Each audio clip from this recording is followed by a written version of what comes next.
byose birashoboka kukwizera byose birashoboka kukwizera.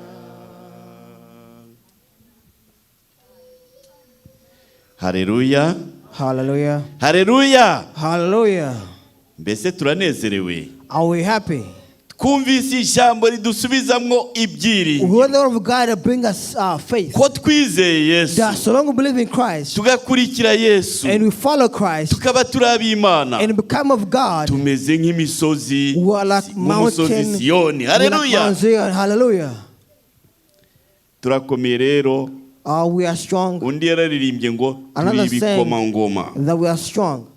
Ndagira ngo dusome ijambo ry'Imana bidatinze. We are going to read the word of God. Tugiye gukomerezaho mushiki wacu agejeje. We're going to continue where our sister left off.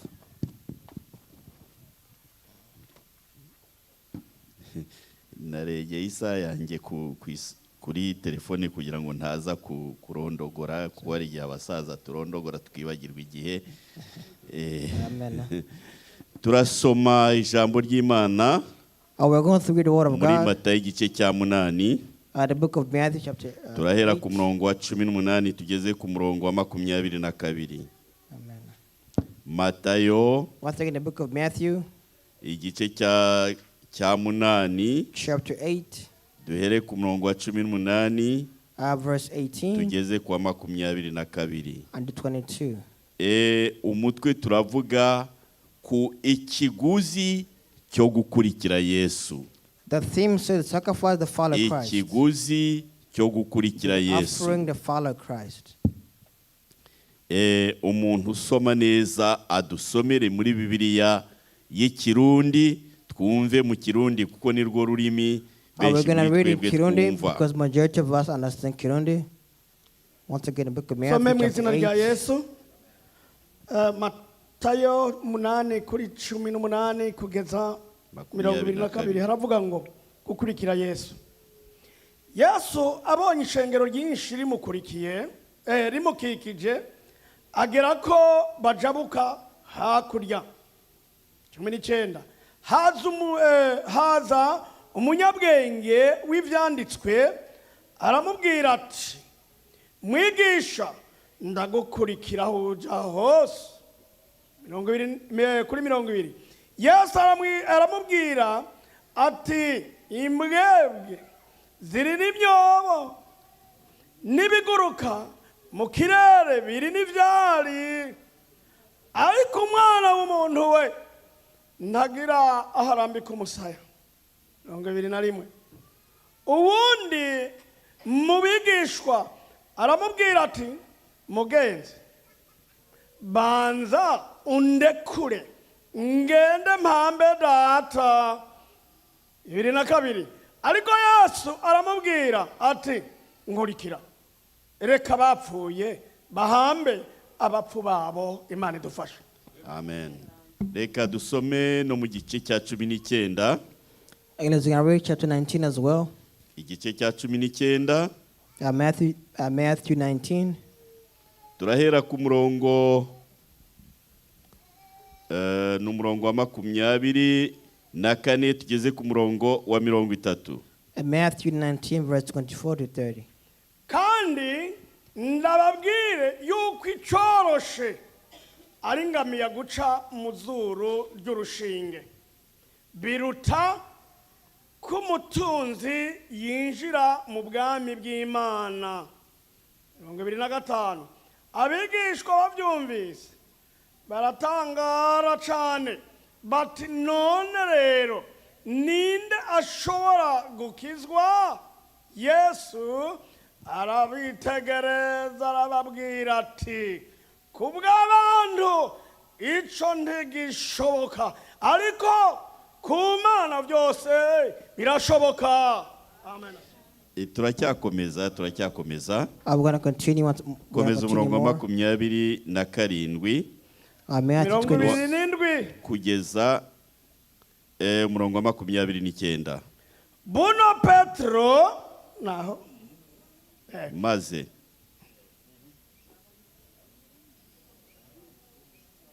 nicyo gice n'ubundi igice ca 18 19 ni 19 n'ubundi 27 haravuga ngo inshumbushanyo z'ivyaretswe. Buno Petro aramubaza ati mbega twebwe ko twaretse vyose tugagukurikira none tuzohabwa iki? 28 Yesu arababwira ati ndababwira ukuri yuko mwebwe abankurikiye aho umwana w'umuntu azovyagirira ku ntebe y'ubwami bwiwe mu bwiza bwiwe igihe co kuvyarwa ukundi gusha namwe muzokwicara ku ntebe 12 mucira imanza imiryango 12 y'Abisirayeli.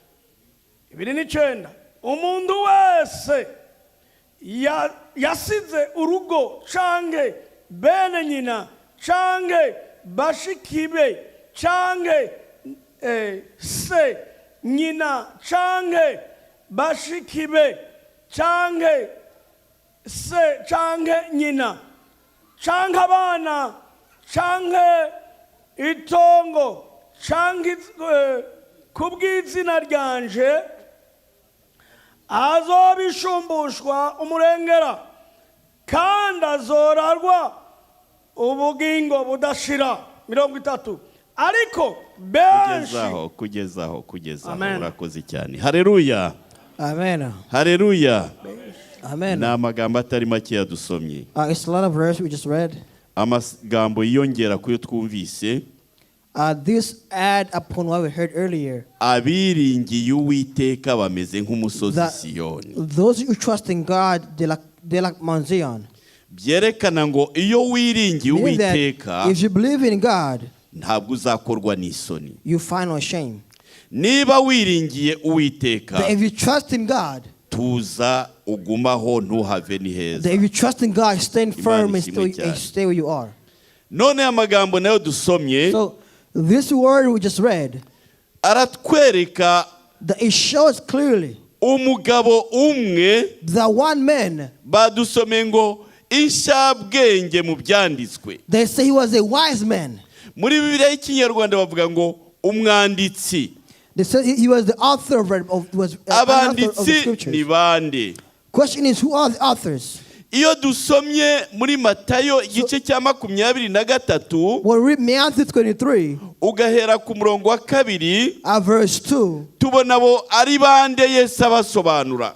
We'll see Christ explain who these individuals ubwo yari ari kubwira abo yigishaga, he was telling those who was teaching, yarababwiye ngo abanditsi n'abafarisayo bicaye ku ntebe ya Mose. The authors or the writers, the Pharisees sitting on the thrones. Bicaye ku ntebe ya Mose. That they're sitting on Moses' seat. Nukuvuga ngo bafite icyubahiro cyo kwigisha iby'Imana. They have the honor to preach about God. Noneho uyu mwanditsi nawe, so this author, yakurikiye ibya Yesu. He followed God. He followed the story of the story. Wenda bari mu materaniro yagiye yigisha. So basically, he was among the crowd that just Christ. Aramukurikira. So he followed him. Aramwumva. And listened to him. Yumva amagambo avuga. He heard the words he was speaking about. Wenda ageranije na bene wabo babanditsi bandi. Compared to his friends who was writing. Abona biranyuranye. He saw that they were different. What he's saying and what they wrote were different. Nongere mbibutse ko. Let me remind you once again. Mu gihe cya kera, long ago, ntabwo bagiraga imashini zikoporora nk'izo dufite ubu. They didn't have a machine to copy books and papers. Ntibagiraga za imprimeri. They didn't have the printing press. Ntibari bafite za computer. They didn't have computers. Ku buryo bakoporora amagambo menshi, they can copy many verses, many words, bakageza ku bantu. And spread it among people. Uwo wari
If you read below, Christ said aramwitegereza that he followed him. noneho aramubwira ngo ingunzu zifite imyobo. And he said that folks have ngo dens. n'ibiguruka mu kirere bifite ibyari. Even birds have nests. ngo ariko umwana w'umuntu But a human being ntafite aho kurambika have umusaya. no place to lay the head. nguwo Yesu wari hano mu isi. The Lord Jesus Christ in yari earth. afite inzu, He had a home. ntabwo yari afite isambu, He didn't have a place to be. yari afite ubutunzi. He had no wealth. abandi bose n'inyoni zo mu kirere zari zifite But ibyari. everything in the birds have a nest. ariko we But he himself yirirwaga yigisha, was always teaching. igihe cyagira akagenda akajya ku And then musozi akaba when ariho the time came, arasenga. he would go to the mountain and he would pray. ubundi nihe yasinziriraga. There he would sleep. hari aho Bibiri tubwira ngo The bari mu Bible says bwato sometimes nawe ibitotsi biramufata ko nta nzu yari afite that aryamamo. he had no home to barambika sleep umusaya at. arasinzira, Where aryama arasinzira. he had no place where he could lay his head Kandi nawe and sleep. And he himself, yageze igihe kimwe inzara iramurya. our place came, he found hunger. Bibiri atubwira ngo inzara The Bible iramurya says the hunger rwose, came to him. kwa kundi igiturya The tugataka same way tukarira. we get wenda we hungry. wa mugore uririra umugabo wawe, Then umugabo you cry to your akiruka husband agashaka and vice imikati. versa, you want bread and food. uririra umugore wawe, You umugore cry ati to burya wife, ntacyo ngiye and kureba she- uko mbigenza. I will see what I can do to find ngo food. Yesu yaratatse nawe yagize And inzara. Christ cried out the same way we did. aragenda ajya ku giti ngo asoreho And went to the utubuto. tree. ngo ageze ku giti When he got to the cy'umuzabibu, tree of fruits, of grape, cy'umutini, ndumva ari umutini. when he ageze got ku to the giti tree of asanga ngo nta grapes, mbuto ziriho. he saw that there were no fruit of grapes. Yesu arashonje ariko And he nta was mbuto hungry, but ziriho. there's no fruit to eat. Bibiri atubwira ngo And yarakivumye the ngo Bible ntuzongere says- kugira imbuto ukundi. He said to the vine tree that no matter, you should have no more fruits. byerekana ngo Meaning yari ameze that- nkatwe, He was like us, ameze nkatwe, like us. ariko kandi But then again, ngo yarakiranutse kugeza ku gupfa urupfu he rwo was ku righteous musaraba. until his death. urwo rugero yaduhaye nirwo tugomba gukurikiza. He gave us an example we should nta follow. kondisheni dufite zo There are no kwitwaza conditions we should have. ngo dukoze iki Excuses. kubera ko byagenze bitya, So we did this because it happened. ngo nashonje ngeze aho That I ndiba, was hungry in a store. ngo nashonje ngeze That I aho was ibyo hungry, nari I gathered. mbikijwe ndabirya, I started selling and I started eating. nashonje ngeze That I aho was hungry, ngira I gutya gathered, I did ndakiranirwa, this. ariko n'Imana yabyumva. But even oya, God heard it, no. yabaye umuntu nkatwe, Because he was a person like ourselves. yarababajwe nkatwe, He was hurt like us. yari umuntu ijana ku He ijana was a uko umeze person ubona abantu 100% bameze, like you are, like I am. uretse ko yari n'Imana ijana ku ijana. And he was God ariko 100% ngo too. ntabwo yigeze akora icyaha na gito Imana But he never imufashe. committed a sin. Amen. noneho So, birakomeye gukurikira Yesu, ntibyoroshye, it is not easy following ariko Christ. turabibashishwa But n'Imana. it's a must through God. twebweho tubibashishwa n'Imana. Because God mu enabled us to do Bakorindo so. ba kabiri igice cya mbere umurongo wa 21, mu Bakorindo ba kabiri igice cya mbere umurongo wa 21 Verse 22 says, haravuga ngo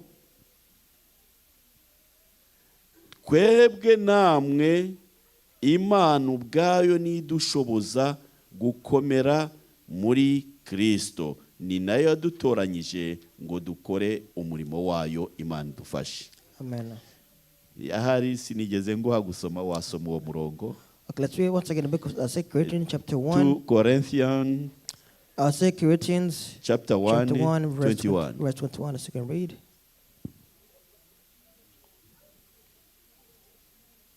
It says, "Now it is spoken by us.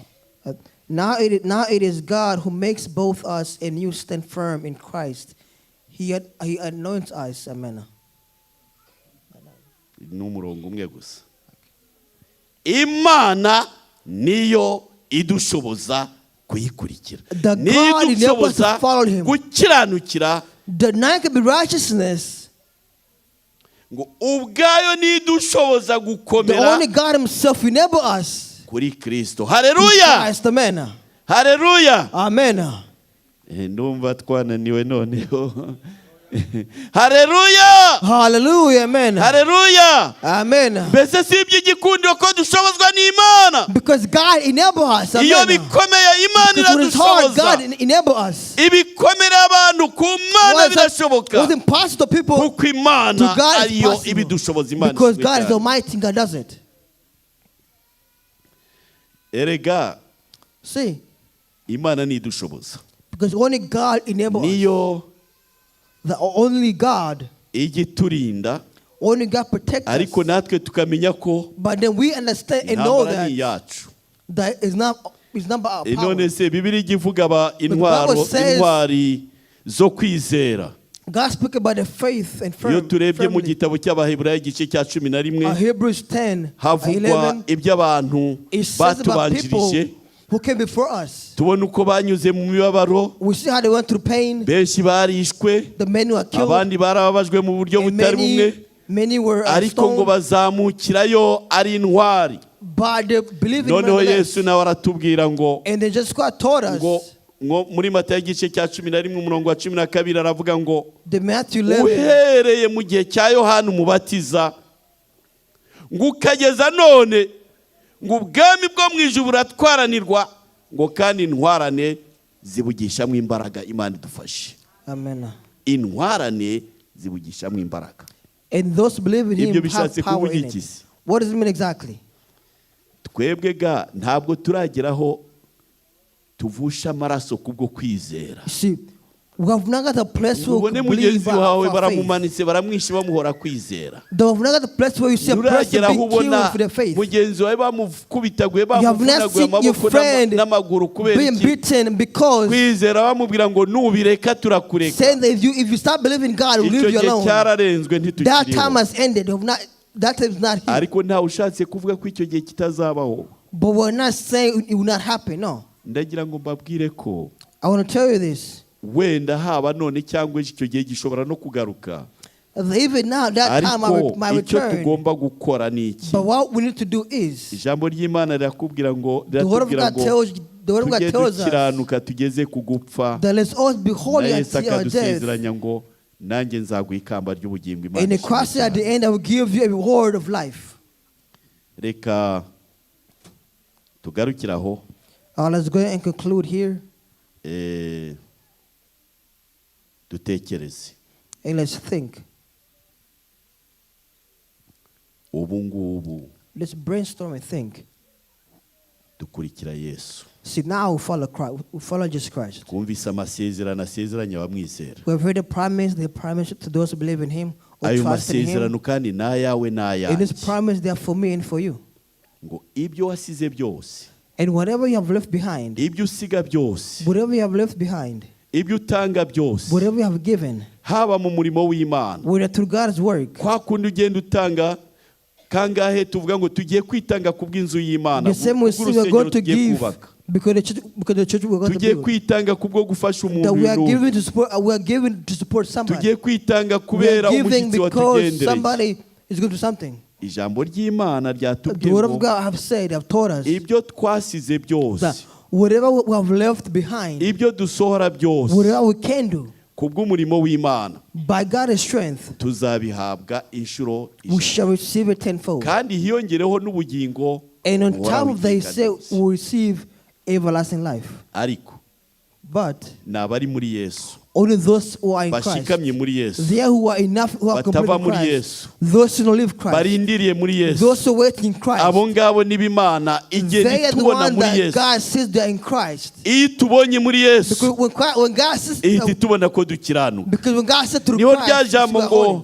abiringiye Uwiteka bameze nk'umusozi Siyoni utabasha kunyeganyega. Like Mount Zion, who Niba not shaken. twiringiye Uwiteka, If you believe in God, niba uri mu Uwiteka, if you trust in God, niba uri muri Yesu, if you are living in Jesus ukaba Christ, uri ushikamye wicaye muri you are Yesu, firm in Jesus Christ, niho ibyiringiro byose n'amasezerano yose Imana itanga niho The tuyahabwa. other promises God gives for Hanze free. ya Yesu nta masezerano ntayo, Besides Jesus Christ, no promise kuko exists. Yesu niwe Because wenyine Jesus ryo Christ zina is- twahawe. Because all them were received, were given. to believe Umwana in. w'umuntu ashobora gukirizwamwo, A person nta can believe rindi in zina before munsi cured. y'ijuru dushobora No other name gukirizwamwo under the heaven ryahawe before abana cured. b'abantu Gives to the keretse people izina rya Yesu. Imana under the ishimwe name of Jesus cyane. Christ. Amen. Ndagira ngo dufate umwanya wo gusenga Imana. I'm going to take time and pray. Ahari